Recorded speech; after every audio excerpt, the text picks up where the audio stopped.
Hey everybody, it's Matthew.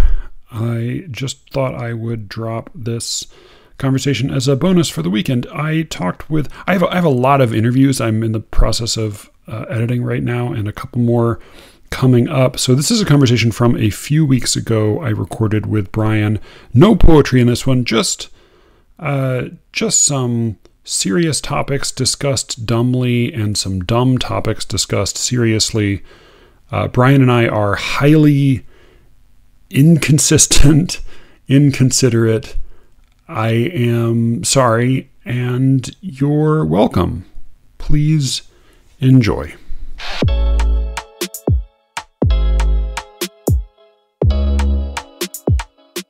Starting out, I know just that it would be hard for you to resist as a lifelong pet lover. Congratulating me on the adorable new golden doodle that I got. So I don't know if you had any warm or encouraging thoughts on that? Congratulations. No, it's like a member of the family. There's in my mind, there's no difference between a human being and a new dog. Oh, wait, there are a few. I'm sort of interested in this whole pet ownership thing because my wife's mom got a little adorable golden doodle that my kids have fallen in love with. And in pandemic Brooklyn, everybody got a dog, I guess. And they're all golden doodles? They're all golden doodles. They are, every single one. And they're all chosen from, like the bespoke golden doodle breeder, and everybody needed to go out to a farm, and that's part of the origin story of each one of these dogs.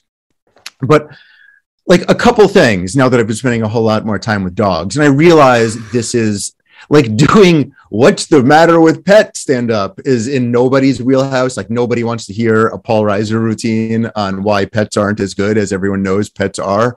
But just the two observations that I've had recently, and congratulations, by the way, I'm sure your dog is spectacular and worthy of your love. Yeah, I would leave the rest of my family in the burning house and take the dog. Wouldn't we all?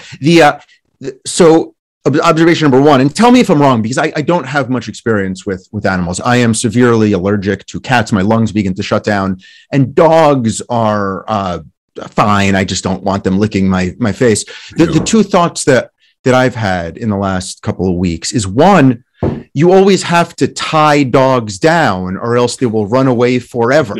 Right? So this idea of like, oh, it's so they love me, unconditional love. Like, yeah, but if you don't tie a rope around its neck, it will literally run away forever. Like, you've established a place where it gets all the food it wants, all the comfort, it's warm, it has affection, it has the people it theoretically loves. But if you don't tie it to something, it will run away to its death, choosing never to come back. So that's my one sort of curiosity about what everybody thinks about this. The other thing is my very good friend's mother recently died, and she had a dog this dog is old, and in years,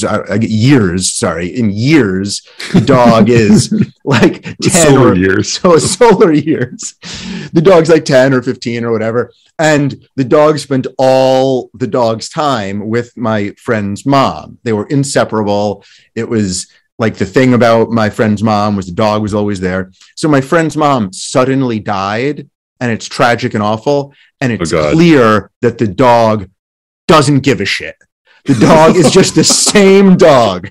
The dog has had no reaction, no change in personality. The dog eats the food. The dog goes for the walk with whoever took over the dog. So in my experience, I know that we all love our animals like a member of the family, but the dog would prefer to run to its death than spend time with you. Yeah. And when you die, the dog isn't interested, doesn't change behavior, doesn't blink an eye.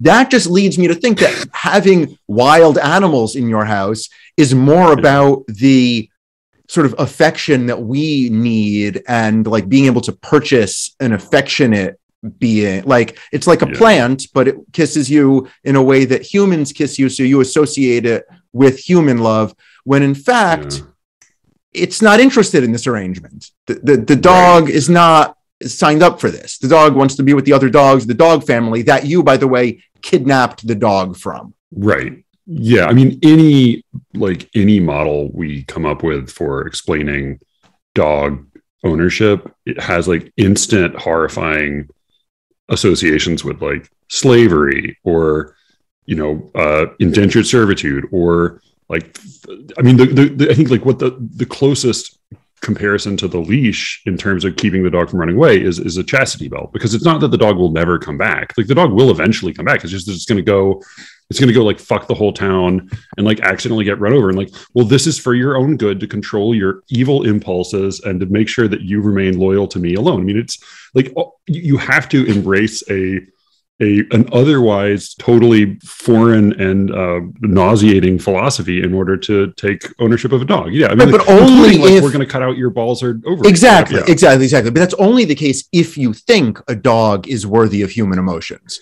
Because once you say that the dog is a member of my family, or the dog is even capable of being compared to slavery, that imbues the dog with so much humanity, which the dog doesn't have.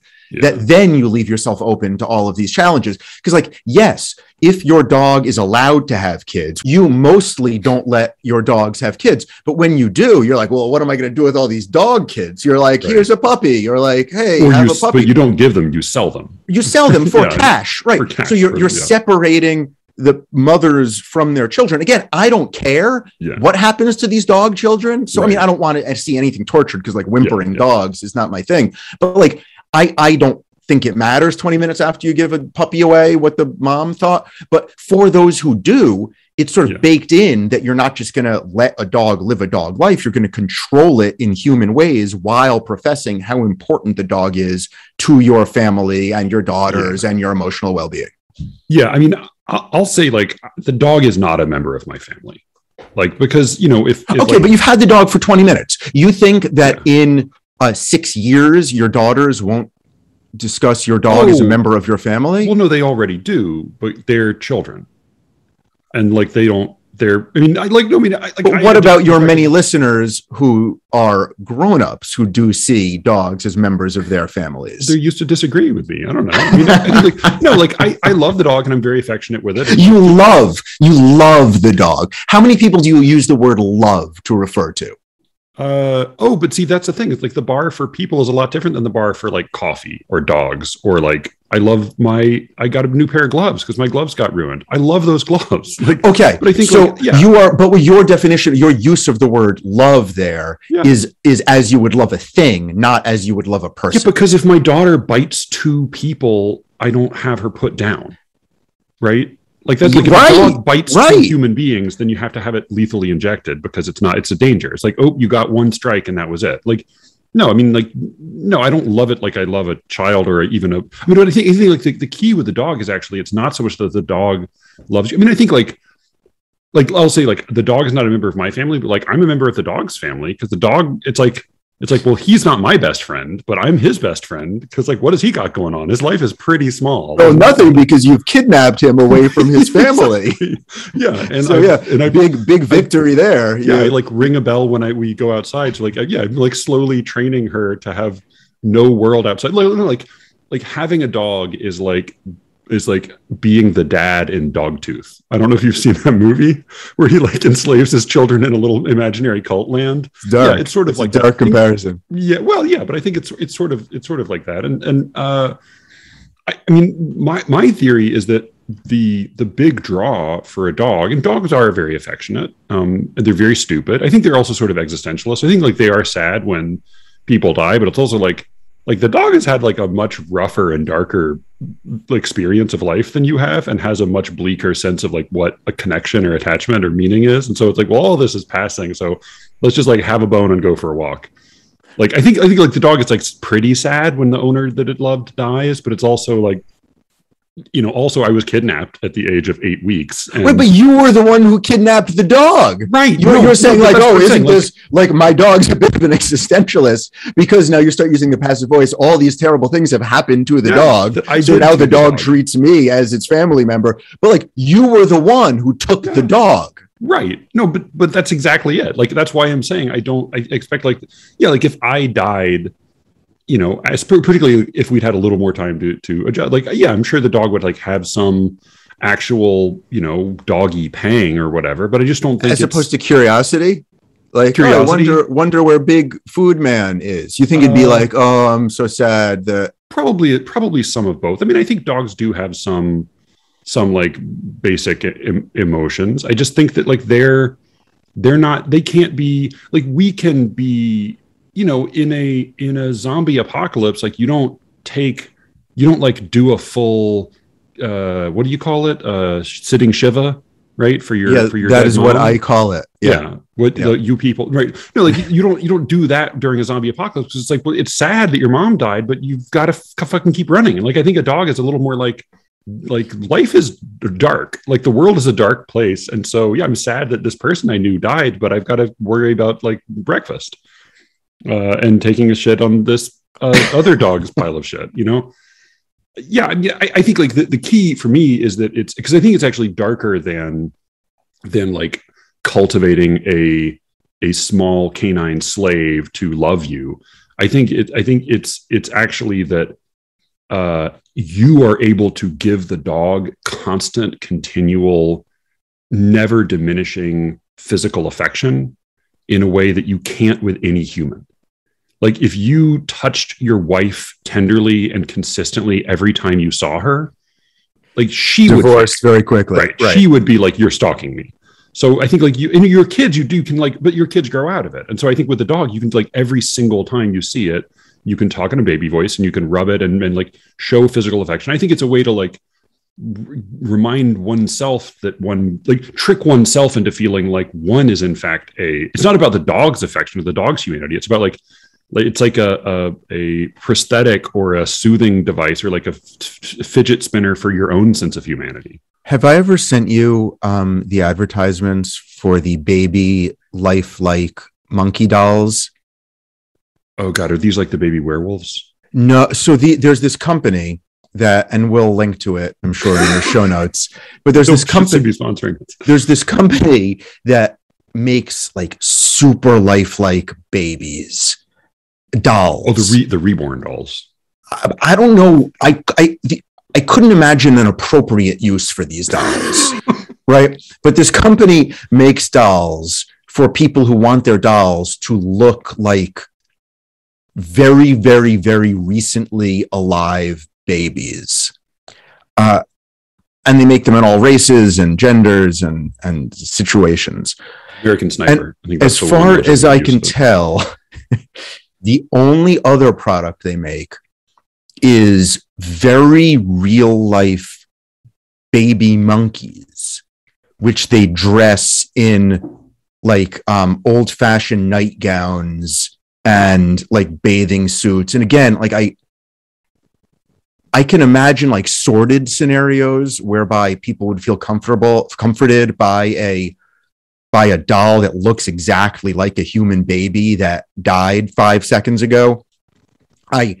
This monkey baby thing is the most extraordinary, and they're like really expensive but affordable. They're like $189, and like there's one baby monkey in like a cradle position. There's another baby monkey that will like hold onto your shoulder, if you have it gripping you the right way. And I guess it's cheaper than a dog. Yeah, I think it's cheaper than a dog, and I think it's also like it's as with like sexual kinks or like adult coloring books. It's like 1 degree of removal. That's like, but this isn't like buying a rubber baby. I'm buying a rubber monkey. That's a little less sad and weird. So that's interesting. So it's for the consumer base who wants the rubber baby but doesn't want to be the sort of person who would buy a lifelike rubber baby. Yeah, maybe not consciously, but yeah, I think like that's probably the edge. Like that's where it's like it's like, well, this is like, she looks like a schoolgirl, but she's not actually a schoolgirl. The advertisements are great. It's like with lifelike fingernails. You're like, what? Who is focusing on the fingernails of this baby monkey? Like eyes don't close! ! You're like, who is that good for? I don't. So anyway, God. These ads are real and they're don't close. It's horrifying. These ads are real and they're spectacular. I will send you 1 or 2 after we wrap up. Good. Yeah.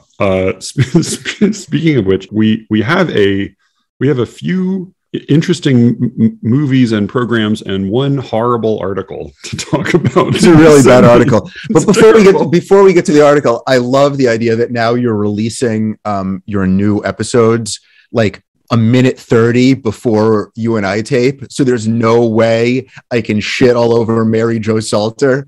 Like, okay, I'm going to time this. So it's impossible for Brian even to listen to the first 5 minutes of this interview.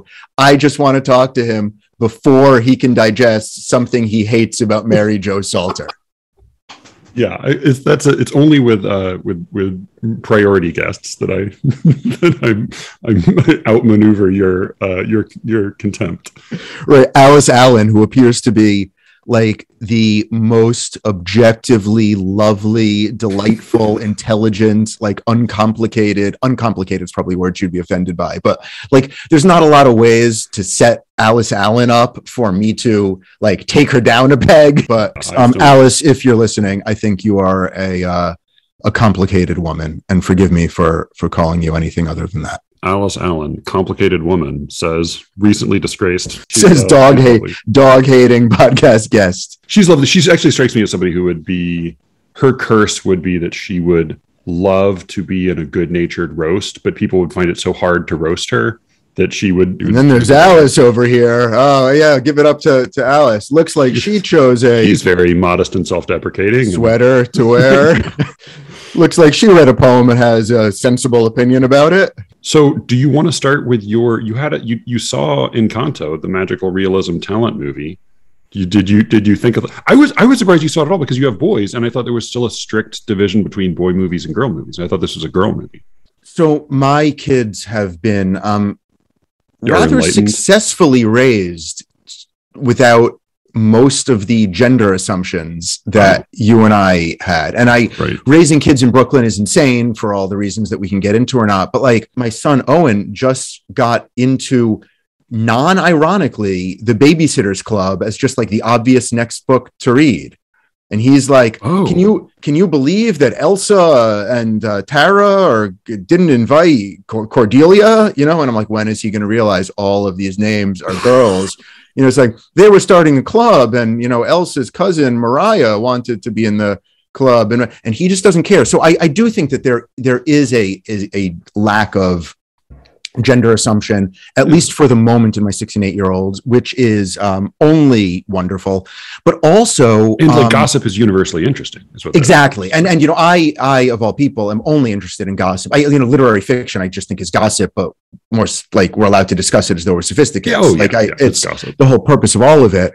But it's Bruno. We don't talk about Bruno. We don't talk about Bruno is a. Why do people like that song? It is a top 5 Billboard hit. And the album that is riding on We Don't Talk About Bruno is, I think, #1 in the country, or was recently the first in a long time. People just love We Don't Talk About Bruno. So he was hearing all his friends listen to it in school and wanted to know why you're not supposed to talk about Bruno, which actually gets me to a question I was listening to. You referred to Bruno as a Cassandra-like figure. And I know that you are incorrect in saying that, but I don't know what the correct frame of reference is. So Cassandra, as far as I understand her story, and correct me if I'm wrong, is somebody who could tell the future, but her curse was that nobody believed her.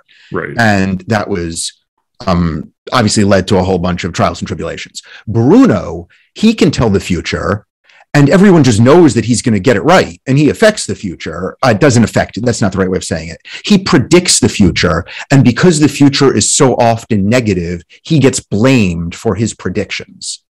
Is there a character you're familiar with for whom that is the case? Because there are a lot of like Old Testament characters who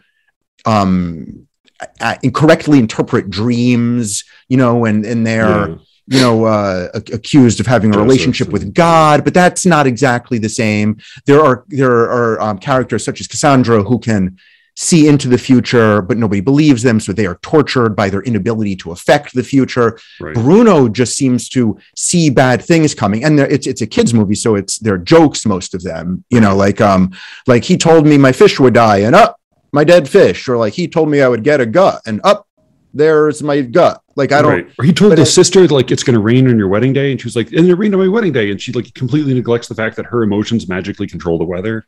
Well, also, like, what a terrible, why would you want that magic power? Because you notice that there's the sister whose emotions, there are like all these very typical superhero powers, there's like can tell the future, is super strong, like is super beautiful, makes flowers out of everything. The best one is cool, is the mom when she cooks, she can cure illness with just any item that comes out of her oven. But then you get some weird ones. Like there's one sister who can hear everything, but that skill is like never really used in the movie. And there's another sister who can control the weather, but only, I guess the animators never figured out like sun or something. Like the only time that she uses the emotion is this power is to make it rain like above her. Right. Oh, yeah. Like, I mean, the curse seems to be that she can, like, her emotions control the weather, but she can't control her emotions. Right. So she's just this sort of walking tempest. And it's never discussed that some of these powers are curses and some of them are powers. And then a couple of the people with the good powers sing songs about how their powers make them feel stressed out about it. So they are curses in that way. But Bruno is unique to me, and I'm sure your listeners will let you know what I'm missing, but in the curse being, he can tell the future, and then he is blamed for the future he tells. Right. Like his whole family has misinterpreted his talent. Right. Like, and everyone he's ever met. Agency to him. Right. Yeah. Which seems like easily solvable. Yeah. Like someone could just point out that like, hey guys, like not Bruno's fault, except like maybe it was his fault. He shouldn't have told the girl who can control the weather that on her wedding day it was going to rain. Like that seemed to have some pretty obvious implications there. If you tell the lady who controls the rain that it's going to rain on a day that she doesn't want it to rain, when she's in a bad mood, it rains. Like Bruno, that's the one that Bruno is to blame for, actually. Bruno should have not told anybody. Right. Yeah, that was a very poor choice. Because he could have seen the repercussions of that. Oh, it was on the wedding. Like, you just don't. Yeah, he couldn't think of anything bland and nice to say on her wedding day. Right. Yeah, no, I mean, but the song We Don't Talk About Bruno is about this Bruno who controls the future, as they all believe, and they acknowledge that they don't talk about. And to me, it partly also just felt like he's a character whose existence is an occasion for mass denial. Yeah, I really climate change or something like totally. I thought there was a "Thou dost protest too much" element to that song, which I found delightful. It's like we don't talk about Bruno, and it's like all they want to do is talk about Bruno. So the only way they could talk about Bruno was by yelling at this person who wants to talk about Bruno that we're not allowed to talk about Bruno. What I think it has, because the other huge hit that it's been compared to is Let It Go. And what both of those songs have in common is that they are amoral, or they're even like Let It Go in any other Disney movie would have been the villain song. Like the moral of Let It Go is a bad moral. And the moral of We Don't Talk About Bruno is a bad moral. And so they're lyrics expressing a genuine feeling rather than teaching a lesson. So that's maybe part of the appeal. I just don't really, it's not my cup of tea. But one fascinating consequence, or not even consequence, one fascinating cause of that is that Frozen, like Encanto, doesn't have a villain. And that, I think, is a trend that we're seeing in children's movies, where if you look at the original Disney movies, they all have the evil stepmother or the wicked witch, or somebody who needs to be conquered or overcome. Whereas if you look at Frozen, there are no evil characters, really. Well, there's like the mayor of Weaseltown. Actually, Frozen 1 has evil characters.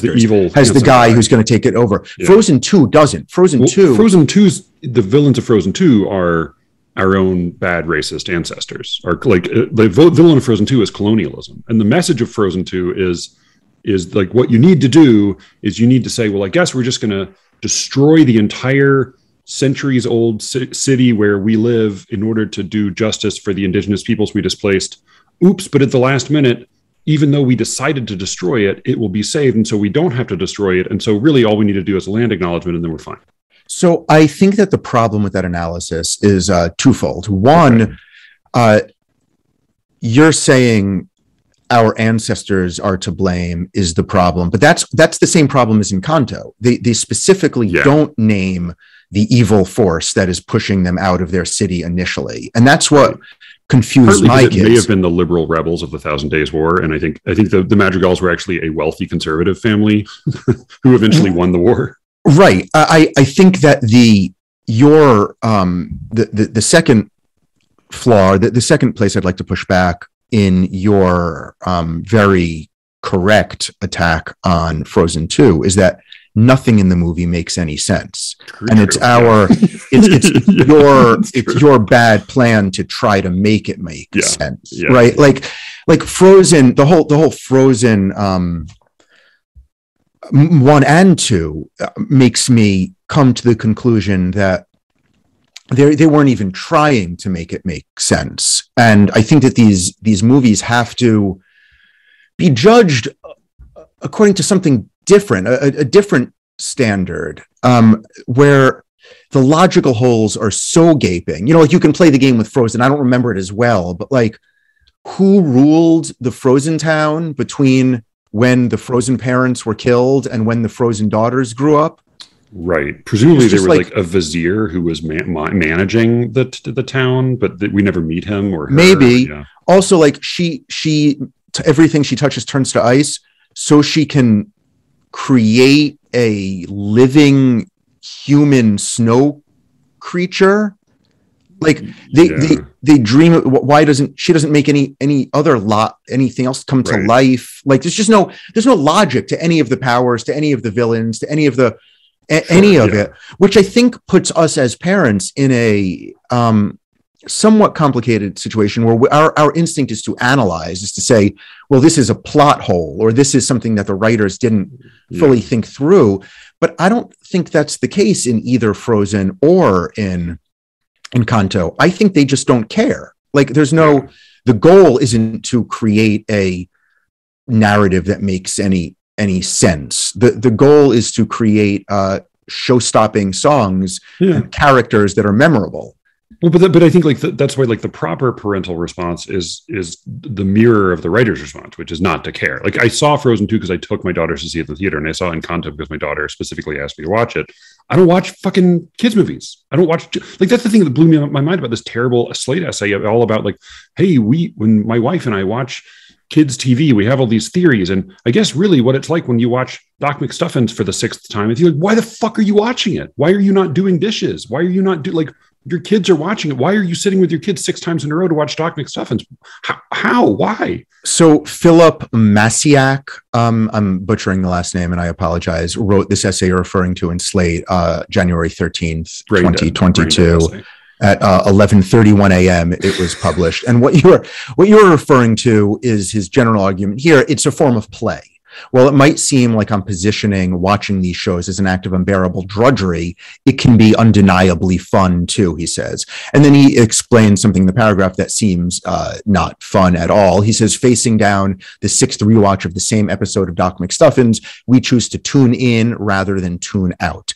Instead of doom scrolling or glazing over, we wonder how the McStuffinsville toy hospital is administered. What about laundry? What about exactly making the bed? What about don't you have chores? So inherent, I think, in that argument is the sense that if our kids are going to be watching TV, we should be watching TV with our kids in order to be present as parents. You know, in order to better benefit the kid by our proximity and the viewing experience, where then we can discuss not only the morals, but we can begin an analytical vocabulary, which will then lead to, young adult literature and then the poems and books that you and I have dedicated our lives to. Yeah, I think that's true. I just can't stand it. I can't. Oh, it's the worst. It's the worst. And I also don't think it's true. I think that the beauty of, I don't know if your girls went through a Daniel Tiger phase. Did you do that at all in your house? Yeah, a little bit. Yeah. It's really lovely, Daniel Tiger. And the reason why it's really lovely is it's really simple and really kind. And it's for children who are distracted by the animal human friends.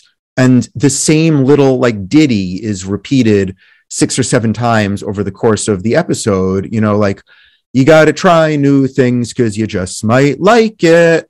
And what's lovely about that is that that's true. You know, like you should try new things because you might like it. And as a 2-year-old, what a wonderful message as you're like beginning to learn language and food tastes weird, you know, and you don't need to discuss that with your parents or siblings. Like it's just a little song that's in your head and like you should try new things.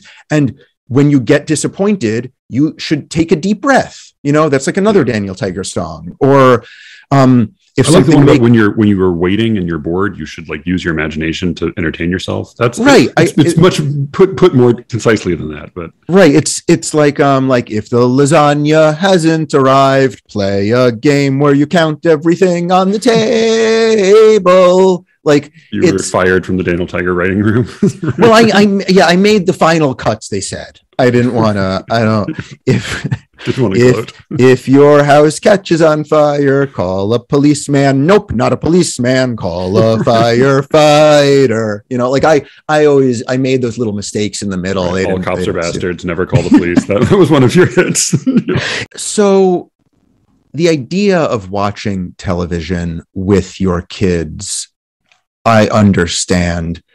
The instinct to analyze that TV, I understand. My own foray into the genre, I do have to admit, is the most read thing I've ever written, which is a takedown of Paw Patrol. I read it now and cringe. I wrote it then and believed every syllable of it. But my point about Paw Patrol wasn't that it existed in a universe where like financially, you know, the GDP couldn't cover the cost of having such a large police force, you know, of kids. My problem with Paw Patrol is it was unbearable to be in the same house with, right? Like it was super loud and super bright, and the only girl dog is like cutesy and focused on remembering things and wears pink, and all the boy dogs were like out of control wild. Like my problem with Paw Patrol, and like the mayor is like a black woman who needs to be taken her marching orders by like a little white boy. Like it's all this stuff that like I think is all fucked up. Like kids shouldn't be watching that. Like that's like loud and annoying and violent and like misogynistic, and I don't like it's just bad. If it's going to be dumb and annoying, it might as well have a decent lesson it teaches rather than teaching actively bad lessons. Right, exactly. So I admit that I am guilty of overthinking this, but I overthink it as a human being who needs to be in the same vicinity of it more than somebody trying to look for the benefits of spending all your time watching shows made for 3 to 5 year olds. Oh God. I mean, here's the most demented sentence in this essay. Bluey is one of these kid shows he talks about. He says, "I'm not going to watch Bluey by myself. But if they want to make a show for grown-ups about how Bandit and Chili managed to remain such good parents without squabbling too much, I think I'd tune in." Are you fucking insane? You couldn't tell. That's a joke, right? Is that a joke? I mean, the whole essay had this tone where I couldn't tell if it was joking or not. I think it's joking. I think it's the like it's the person who has the Harry Potter, you know, Hufflepuff tattoo as a 35-year-old, right? But like smirks about it and like writes a self-deprecating tweet about having it, but still publicizes it. I mean, I think this is like this person watches these shows not just once, but over and over again, and thinks about them and like tunes in online to see what other people think about them. I think it's... So the tattoo question makes me want to delve into a slightly more dangerous area of this conversation, which is adult Disney fetishists.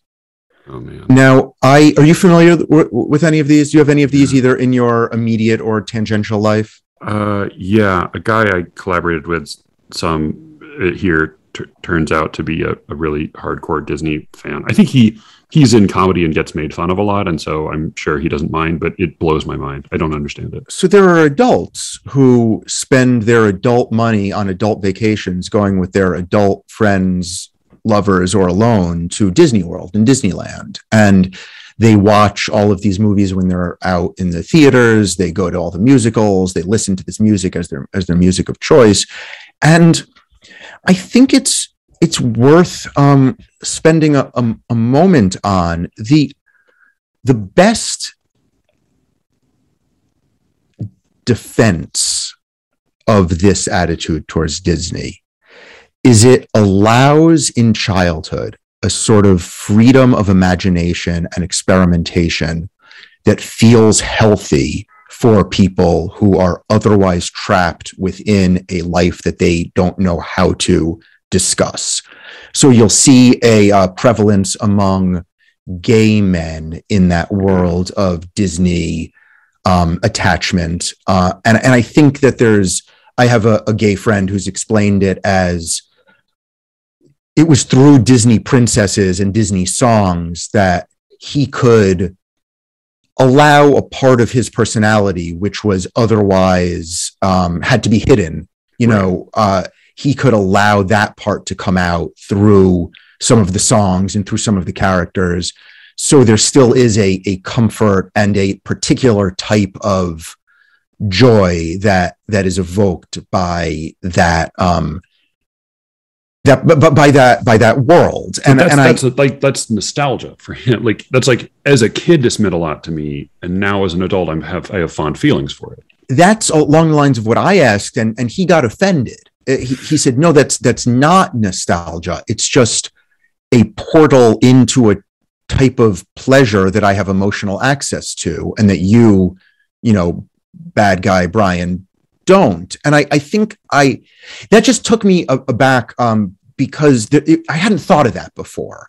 The idea that there's a legitimate, I use the word fetish too often, and I know it means different things, but from what I understand, a lot of sexual fetishes come from like first sexual experiences or what is denied sexually at youth, or right. Sort of what one's fantasy as an 11 through 15-year-old is, and then you can manifest that later on. So I do wonder in these formative times in someone's life, if I know that I talked about gay people earlier, now you talking about sexuality, but I'm not necessarily intending that overlap. But I wonder if there's an emotional outlet that Disney enables that then sticks with people through adulthood.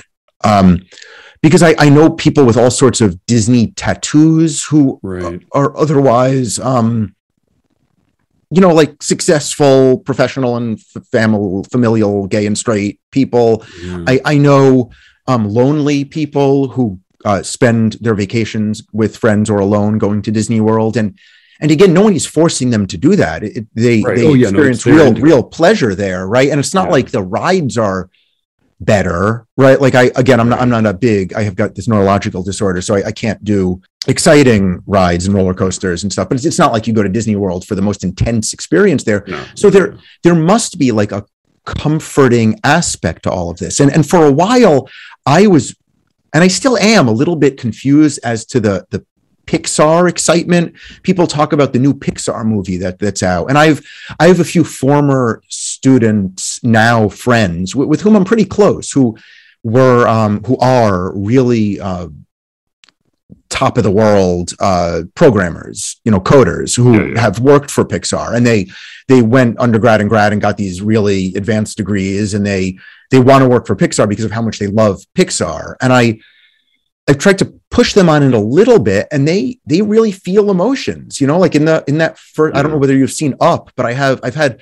many adults tell me that in the beginning of Up, they cried at the going through the life of the old man's relationship to the woman and how she dies. And I don't really understand it. I understand how cartoons can be moving. I don't understand how sophisticated people are triggered in that way by 5 minutes of a cartoon, but they are. So I don't know whether that's the same thing as the Disney World. I don't know whether that's the same thing as we don't talk about Bruno being appealing. I mean, I think the song is catchy and has a sort of hip hop meets Latin America. I mean, it's like hip hop lights, the Lin-Manuel Miranda hit. Exactly, it's Lin-Manuel Miranda. It's Hamilton. Right, yeah. It's In the Heights. It's sort of accessible pop, hip hop, musical, and he is a genius at that type of art. Yeah, he is able to make accessible hip hop for the masses, right? In a way that children and adults really love, and I don't think there's anything wrong with that. But Joanna's comparison was that Lin-Manuel Miranda is to hip hop what Friday Night Lights is to football. Like even if somebody who couldn't stand to sit through a football game will like think that he likes football for the duration of a Friday Night Lights episode, and I think Lin-Manuel Miranda may have a similar effect. Right. It's like a Reader's Digest. Right, but that's not perfect, because the Lin-Manuel Miranda songs are hip hop, and the pleasure you get from them is the sort of exciting pleasure of wordplay and a driving beat and all of that hip hop gives. Whereas the pleasure that you get from Friday Night Lights is a soap opera pleasure. It's not a football pleasure. Well, no, but like there are pieces. There's basically like a fictional highlights reel inserted into it. I think like maybe the truer comparison would be like Last Chance U, right? Where it's like it is real football, but it's compressed, and you just look at the fun parts. And I mean, because Lin-Manuel Miranda writes hip hop, but it's like hip hop that's like heavily watered down with show tunes. Right. I actually think a more generous or way watered up. Exactly. I think the more generous way to read Lin-Manuel's work and his success is he has taken show tunes a step in a direction towards a contemporary popular art. Yeah. I think Lin-Manuel Miranda writes really good show tunes. Yeah. And the problem with, you've mentioned Champagne Shark's podcast once or twice in Slee Ricketts' previous episodes, and his take on Hamilton is spectacular, really one of the best works of cultural criticism I've seen, read, or heard in years. I think the one place that it falters is in saying that, and it's not even good hip hop, Right. That's a mistake. I think that if you're looking for good hip hop, you should go listen to hip hop. If you're looking for a musical that you might be able to tolerate or even enjoy aspects of, and you are under the age of 70, I think Lin-Manuel Miranda does a pretty good job at that. Right. Well, and this is where I think like I don't want to watch Disney cartoons if I'm not required to by virtue of my love for my children.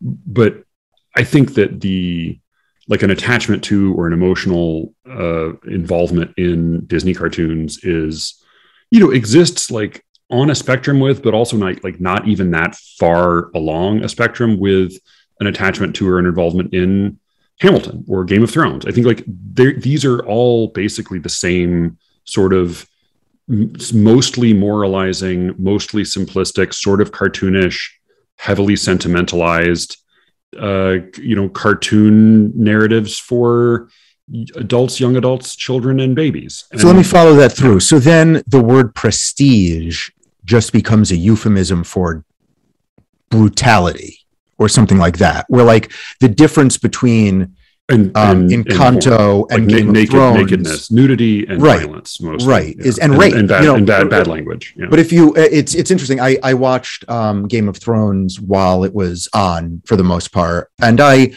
enjoyed it. I didn't understand why there was so much torture, but other than that, like it could have been like I know that's not an original take, but I just didn't get what point that served. And then towards the end, I, like everybody else, was infuriated by the fact that like really you're building by the spoilers for Game of Thrones, cut through the next whatever seconds. But like I didn't get why you would spend so many dozens of hours building up this undefeatable army of the dead, only to very easily defeat them without any like change of course or consequence, just like a regular army with like a girl just like defeated them. And like, why were there those men without faces who could fight and defeat everybody, and then they disappeared? And like all of that stuff was annoying. That seems clear. It's because the source material got ahead of the writer, and that's not worth rehashing. What I do want to spend a moment rehashing though is I've been rewatching, you know, in the pandemic, as a lot of people have, some shows. I feel like The Wire does a wonderful job of standing up. I think James Gandolfini's performance in The Sopranos is a masterpiece. That show is dated in some ways.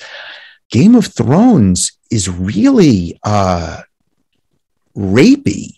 It's full of violence, unnecessary. I'm not laughing at the existence of rape. I'm just, you know. That's what stands out to me, because like when you're watching it and you're waiting to be surprised, like when in the beginning of the first season when Edward Stark was killed, I thought that was really cool. I didn't expect that.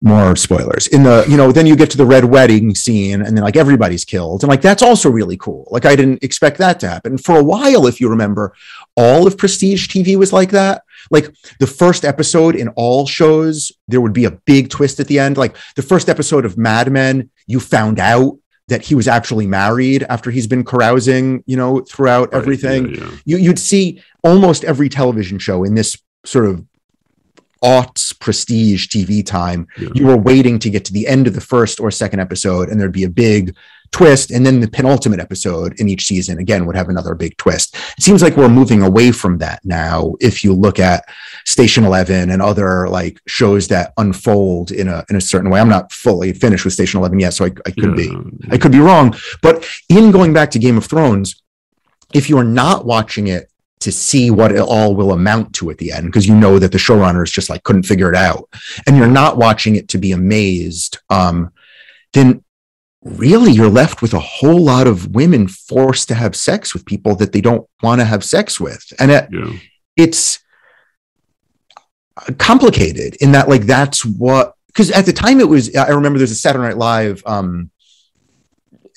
shtick, like a scene, what's it called? A Saturday Night Live sketch, where the joke was that Game of Thrones was written by two different people, like this like dorky writer who was following about the dragons, and a 12-year-old boy who just wanted to jerk off, you know? Right, so like it would be like, okay, cut. And then like the 12-year-old boy would come in, there'd be a naked scene.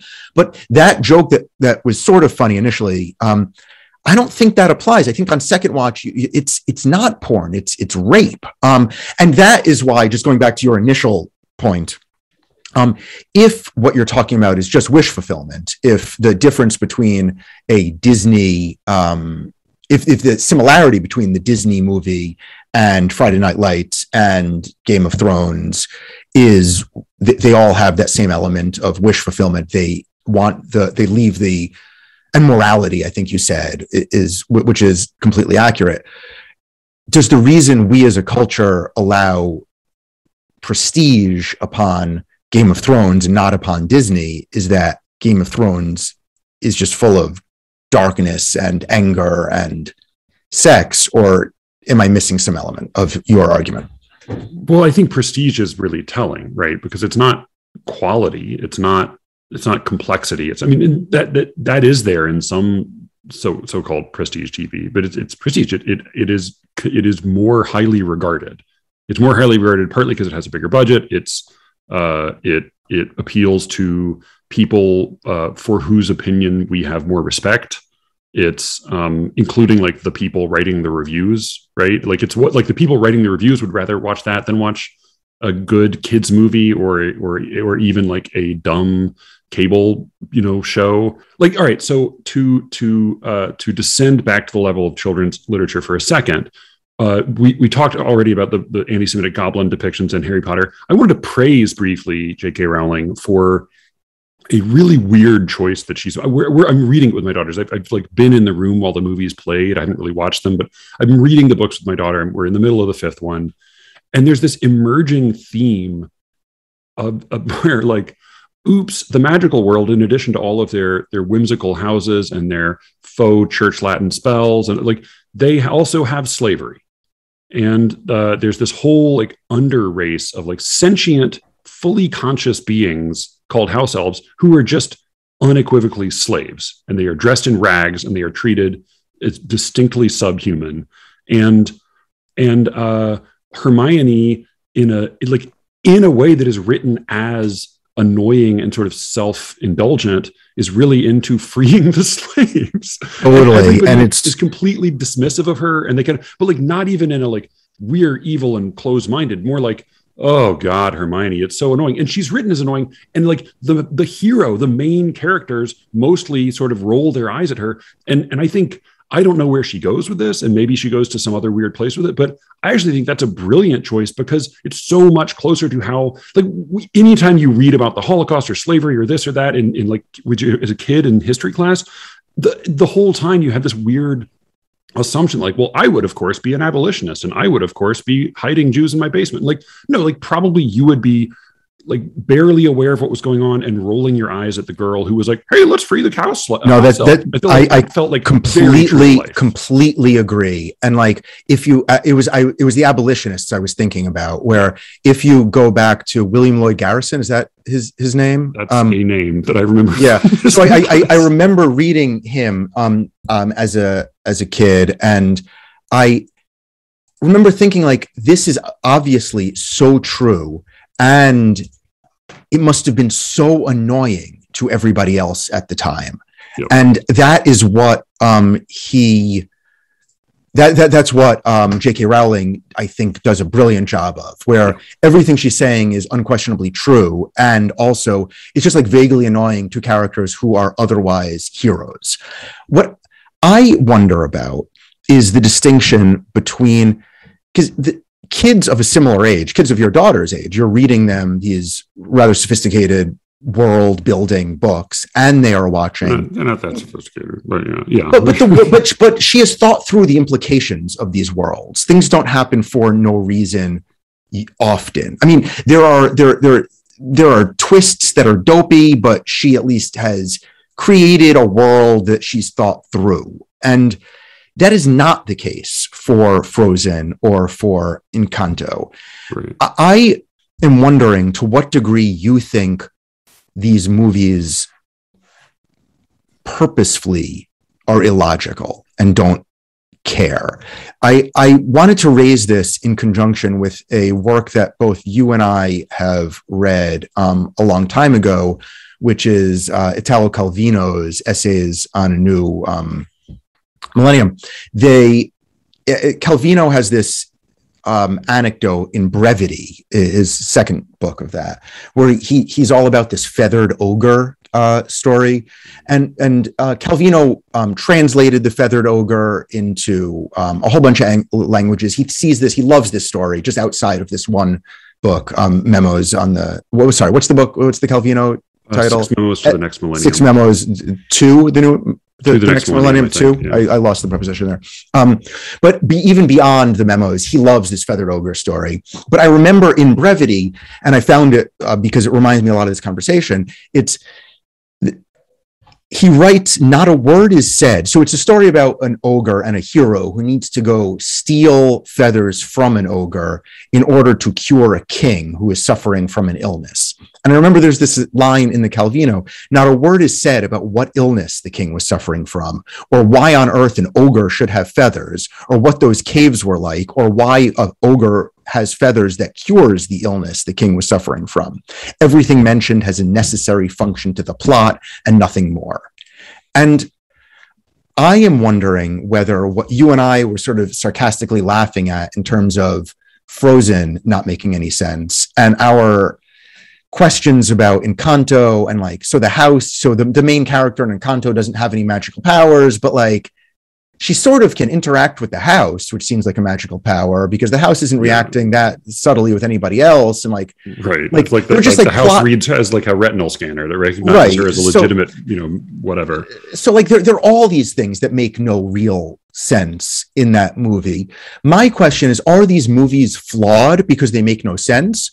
Or are they consciously following a sort of Calvino, let's just stick with the details that we need to make children care about these show-stopping numbers and these characters? Or what I think might be the case, do they subconsciously realize that all they need is to create these show-stopping numbers and these characters that people care about, and they sort of tell themselves it makes enough sense and don't really want to deal with it otherwise? I mean, probably a little bit of all of the above, because I also think they vary from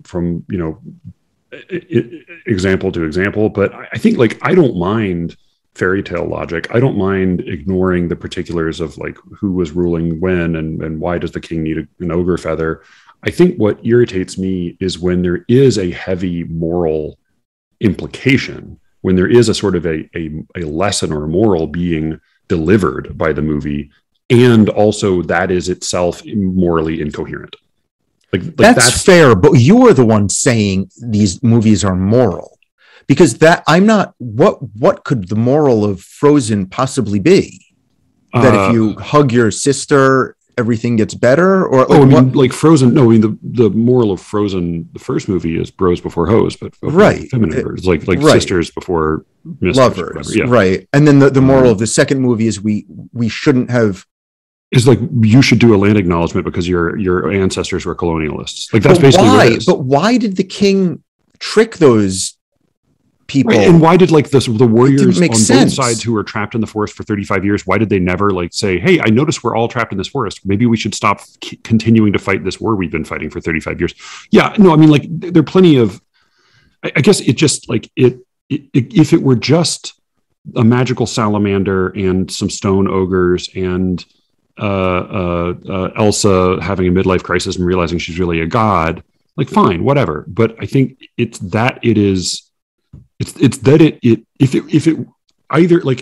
it either recognized its irrelevance to like our social political world and just went with that, that's fine.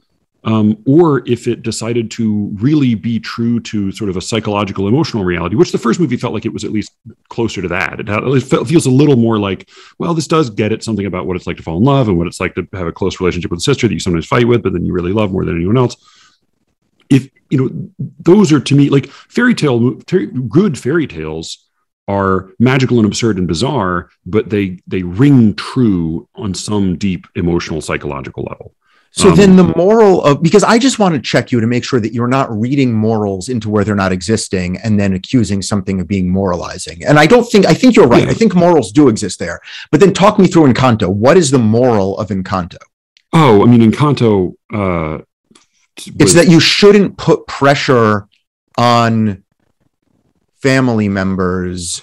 Oh, yeah. No, I mean, Encanto, because that makes the grandmother, who is the hero, the villain, and she just apologizes at the end, but it's clear that she's not the villain. No, Encanto right, but that's the thing is like Encanto's whole plot was relied on the Deus Ex Machina, which is the house itself, which also is attached to all of your magic, has a Richter scale for how much familial strife there is, and it's unclear what resolves this familial strife, but we do understand that when the house is alive again, then the family is at peace. And so like the magic starts to not work because the family is having trouble, or the family actually starts having trouble because the magic isn't working, and then the magic works again and the family's okay again. So like, but then why can't I defend Encanto as exactly what you were saying, which is not moral? It's just something that rings slightly true about family, that like when everybody feels pressure to perform certain roles, things begin to crumble. And then once you hug and you say, you know what, I love you for who you are, that's when life gets easy again. That's not at all my experience of family, but I don't, yeah, I mean, like, I don't mind if it were just a silly movie that had a Deus Ex Machina and some snappy numbers, that's fine. I think like part of what like irritated me a little bit is that it felt like the treatment of talent, like Hamilton, the moral of Hamilton is not that success is a meritocracy and you should pull yourself up by your bootstraps, but that is an assumption that goes into the world of Hamilton. And that's like, it wasn't so much like the overt moral of Encanto, it was the assumptions that it made about talent. And even things like, it was a magical candle that allowed this family to have enormous wealth and establish this like homestead and become the aristocratic rulers of this village. Whereas like, no, I think actually you fled your town with your family wealth while the like communist rebels were chasing you and one of them macheted your husband to death. You know what the weirdest part about that was? It was, I agree entirely. And what struck me as the most troubling consequence of that is after the house crumbles, none of them have magic to put the house together. Yeah. So they go and get all of the poor villagers to rebuild their house for them. And that when the house is rebuilt, the 6 of them live in this beautiful house that the entire village built, and the villagers had to go back to their back to their hovels. They go back to their little shacks. Mud huts. Right. Yeah. Exactly. It's actually slightly worse than that because they don't even get the villagers to do it. The villagers recognize their duty and they say, "We're so grateful to you. Everything that you've done all this time, living with your magic powers in your magic house, we will come and labor for you for free." Like the way characters in Shakespeare plays talk about the innate qualities of nobility and gentility. That is how the characters in Encanto talk about the Madrigal family's talent. Yeah, no, I mean, it's like a bizarre, that's not the moral, but like there are these bonkers class, assumptions going on in the movie. And to me, like nothing about the movie rang especially true except for Bruno being a nervous wreck. And Mirabel maybe being like slightly more well-adjusted because she's not obsessed with talent. Like that's otherwise it didn't really ring all that true. It just felt like it was a nice spectacle that had some weird class assumptions that felt very consistent with those in Lin-Manuel Miranda's other works. And it's beautiful. It's beautiful to look at. They're really getting good at putting colors. They're great at animation. Yeah, and the flowers are amazing. Just great flowers. Extraordinary. And I mean, and it makes one of the sister's powers is that she can make flowers, which like isn't that great of a power. But you see these flowers and you're like, oh, I get why that's a good superpower. There does seem to be an appreciation in the town for like, beautiful. Oh, it's nice to have her around. Like we're like glad that we get to have wonderful flowers everywhere, and we value that. So that's a nice thing. Yeah, and I would say like if you're an adult and you have a small kid, then like no, still don't go see this movie. Like go do the fucking dishes while your kids watch it, and maybe you'll see something in the background, and that'll be fine. There's nothing. I mean, because the thing that the guy says, which is like, we can entertain ourselves by like this moronic. I'm sorry if this is like a nobody, and this is his very first publication, and he really is hoping he's made it with this, because the piece of idiocy that he managed to publish in Slate. Good for him. I hope they paid him well. But the thing he says, which is yes, I'm sure Slate paid this ringer without much experience very well. Yeah, he's going to be dining off that article for months. Right, Slate, which is like really is like the adult coloring book of like online periodicals. He says like we can use these slightly sophisticated children's TV shows to like ask logical questions that you sort of go beyond the sophistication of the show itself. But like that's exactly the same thing you do with most adult TV as well, which also is like, oh, the doctor just violated HIPAA to tell the family what's going on with the patient, and like I guess it's good thing he survived that stab wound because she just left him there, and I guess there's no like trial for murder in the post-apocalyptic future. Right. It's not an added value in kid shows, you're saying, that you get to read between the lines and think through the repercussions of actions. Right. It's like have you ever seen inherent in all art and life. Like that you can say like, oh, it's weird that David's talking to Sydney like that. I wonder what's going on there. Like that's just like curiosity. Like it's not. Oh yeah. And there's no more like, I don't know that good kid shows are like much worse necessarily at their inconsistencies or their illogical assumptions than, or like weird class politics than like most adult programming is. It's just that maybe we'd like talk about it weirdly in this different way, or we say like, you should really see this. Like, if your child loves you and wants you to see it and you will make her happy by seeing it, then see it. But otherwise don't. Let me just put in a plug for Rugrats, which was a cartoon of my childhood, which is the only show my kids have watched regularly. They watched all 10,000 episodes. And it's delightful. It's charming. It's caring. It's sincerely funny, and not funny in a way that all children's TV, as this essayist did point out, I think correctly, that or whether it was due to Sesame Street or coincided with Sesame Street, kids art for kids started to emerge on this sort of dual track where it wanted to entertain kids and entertain parents, but for the most part with different jokes. And I think that that's one of the big disasters of the Shrek movie franchise, where it was like a relatively simple fairy tale full of a lot of like mean and sarcastic references for parents to get. And like, I never really understood who that was for. But Rugrats is really funny. It's like it's just like this, like these old Jewish grandparents are always whining about, and people are like, stop telling us about the latkes. And the grandmother's like, I want to tell you about the latkes. And it's funny. It's funny that they're arguing about that. And it's funny for kids in the same way it's funny for grownups. It's funny that the way they design the diaper is so it always looks like it's about to fall off Tommy and his friends in a way that like diapers in real life look like, but never in cartoons. So my one pitch is, if you've got a child between the age of 4 and 11, and you are looking for a new show, a new series, I think that Rugrats is the best available, streaming on Netflix.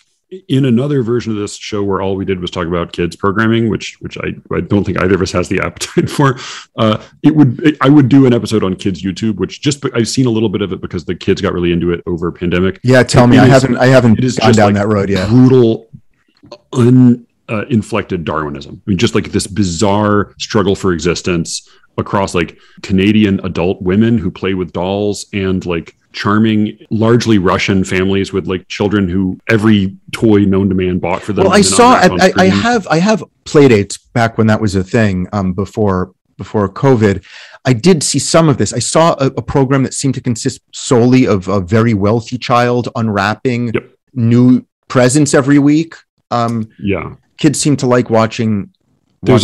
There's a lot of that. A lot of like very simultaneously like low production value, but like high budget shows produced by like families who turn themselves into stars, and including their like barely verbal children, as well as then like one of the reasons like I don't mind dumb, classist moralizing Disney cartoons is that like the other thing my daughters would love to watch is Crazy Hospital, which is the most evil animation I've ever seen in my life. Is it for children?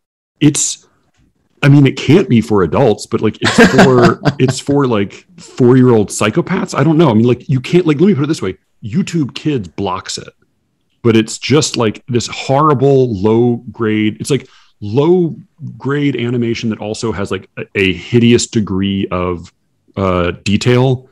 And it's like people with simultaneously like repulsive and like basically sort of normal health or cosmetic problems being magically fixed by like a cackling evil plastic surgeon, while you know what, like, this reminds me of? Your big ugly nose is small and pretty. Now your ugly back hair is clear. These come from other countries, right? Typically, and they're dubbed. I was one of my son's friends clearly started playing a video game 6 months ago or so and invited my son to play. My son doesn't have his own device, so he kept on inviting me to play. And the game, as far as I understood it, is there's some sort of a pregnant woman who's had a botched like operation, and it was like now you clean up the pregnant woman, and it's like, do you want to spend $5 to wash the blood off her feet, or $10 to reapply makeup to make her face pretty again? I'm like, whoa, this is crazy. I'm sure and it's like the same. Yeah, I called the parents of this kid saying like, I don't know what your kid's playing with. The parents were like, oh yeah, that's his favorite game. And I said, like, I guess you gotta find a way to do the dishes. Right. Like you experienced in like one phone call, the like 5 months of Elizabeth Kubler-Ross acceptance that like I went through with my daughters, until it's like, no, this one is like, I want Crazy Hospital on the black screen, meaning adult YouTube instead of kids YouTube, because she knows where to, Of course, it's like there's Crazy Hospital, which is this horrible, like demented, sadistic, cheap animation, and then like one like screen down from that, like one unit down from that on the YouTube scroll is like alarming raw footage of like an insane asylum. And it's like, I'm not sure which would be worse really for her ultimately to be viewing. But yeah, that's kids YouTube is both more awful and in some ways purer than all this other entertainment. Partly because at least it's the Game of Thrones of children and entertainment. Yeah, it's a Game of Thrones with no monarchs, right? It's just like it's all boy kings, right? Yeah, so that's my take on kids entertainment now and possibly forever. Just very quickly, because I know you were the only other chess nerd person I talk to regularly. It's really terrible. I'm actually for the first time set a maximum number of minutes on my chess.com app on my phone because it doesn't make me happy. It makes me sad. It's like it has the gambling highs and lows of like degenerate, addictive gamblers without any payoff. And like, it just makes me look at my phone all day in the way that I am proud not to do because I don't have a job where I need to look at my phone all day. Like it's really awful where I have trouble I have trouble stopping after I win and I have trouble stopping after I lose. Right. And explain to me how this works. I was in like the 900s for a while. Right. And I won or lost half my games or so. And I could do it. I could win. I could lose. And then one of my kids took over the account and lost like 15 games in a row and put me in the low 700s. Yeah. And I didn't get any better at winning or losing. I've stayed in the low 700s since then, which has made me go to bed like an angry... Sometimes I'm lying in bed, angry, and I really, this happened to me the other night, thinking like, what is bad in my life? And I was going through everything. I'm like, I don't have a manuscript that was just rejected. My wife still loves me. I haven't been fighting. No one I know is sick. Why am I so... It's chess.com. It's because I've just spent the last 45 minutes on chess.com. I hate it. I hate playing it. I hate myself when I win. I hate myself when I lose. I'm not getting any better somehow. I don't know what's going on. Yeah. I think that there's like the number of people playing it is so insane, and it takes so long. Like assuming that this like faux FIDE, faux ELO rating system is even remotely accurate in some sense, which it seems like it should be sort of accurate eventually. Like the idea, I think, is that it becomes more accurate over time. But that's less true when there's like millions of new players washing into the system every week. And so like what anybody's actual ability level has so little to do with what the number displays at that moment that like you have no idea when you play another 700, whether that's a brand new 700 or a very old one. So I think it's just once you get, it's sort of like a riptide. Like once you get pulled back a little bit, it's really hard to make progress again. Right. And as you've said previously, it is almost entirely determined by my ability to focus for the 7 minutes that the game takes. Sleep the night before. To not be distracted in that moment, because there are mistakes that people who are doing this as much as you and I are doing this should never make, that I make within the first 10 moves of every game I play. Yeah. And if I start to play well, then I just still lose, but it's on time. Right. Right. Well, I just made the decision I will never lose again on time. So I lose all the time because I just can't. I just rush everything. So I do a lot of both, but like I play 5-minute games. Is that what you play? I play mostly 5 minute. When I'm more patient, I play 10 minute and I play much better, usually 10 minutes. Right. But no, like I will flag out up like 5, 6, 10 often. And which probably tells me like I should just be playing longer games. But then I also then when I think I've become sophisticated, like I'm just a slow chess player, then I hang my queen again. And right, so, of course. Like, And if you play multiple 10-minute games, that means you like sit there for an hour playing video games. Yeah, exactly. It is no different than video games. No, it's video games. I felt superior to people who played video games my whole life because I was never into video games. Me too. All the assholes playing Candy Crush and Wild Birds and Kill the Cats and whatever these things are. It's just it's just a video game. It's the same thing, but for some reason people have slightly more respect for it from a distance. Though inside of it, it's still the same 14-year-olds on the other side of the world taunting you with emojis. What do you make of the people? If you were playing what do you make of the people who taunt you while you play? And do you feel the need to have a comeback that taunts them back? I'm infuriated every time, and I feel like a strong desire to respond. And then I try to remember that it's almost certainly a child. who is at least as good at me at chess, if not much, much better, who's like 30 years younger than I am. So like, do you that's my think it's assumption. intentional? Do you think it's people trying to make their opposing player angry and get off their game and focus?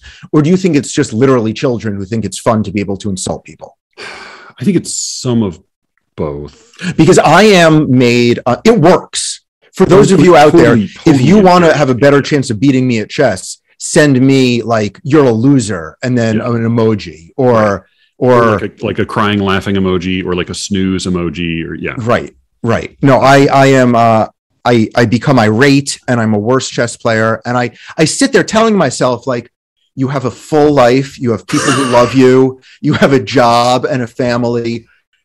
Don't let this snooze emoji get you angry. And I'm sitting there with like my blood pressure pounding.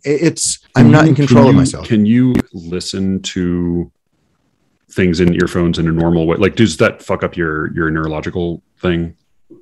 I can. I'm not good with earbuds, but like I'm wearing now these over the ear. Over ears are okay. Are okay. Can I tell you my incredibly sad I live in the Matrix and I'm a bug person tip for this? Please. I put on a soothing, reassuring ASMR video while I play chess, and it just plays on a different screen. Like while 14-year-olds are taunting me with like muscle emojis, a 19-year-old is rubbing a comb across who's like making money on OnlyFans sends me like, hey, you're doing just fine. I'm rubbing a comb through your hair. Like, do you pay people on OnlyFans to do that? No, I don't pay that. No, but isn't that worse? Shouldn't you pay? Why are you so? I should, but I mean, I should put like all of these people should be making, but like also people should be paying me money. So like, I don't know. I mean, that's I think, fair, right? You know, and like, and that's my like, as I've been thinking about trying to get this to maybe eventually make some sort of money, I also have been like, well, I need to subscribe to some more things. So I try to subscribe mostly like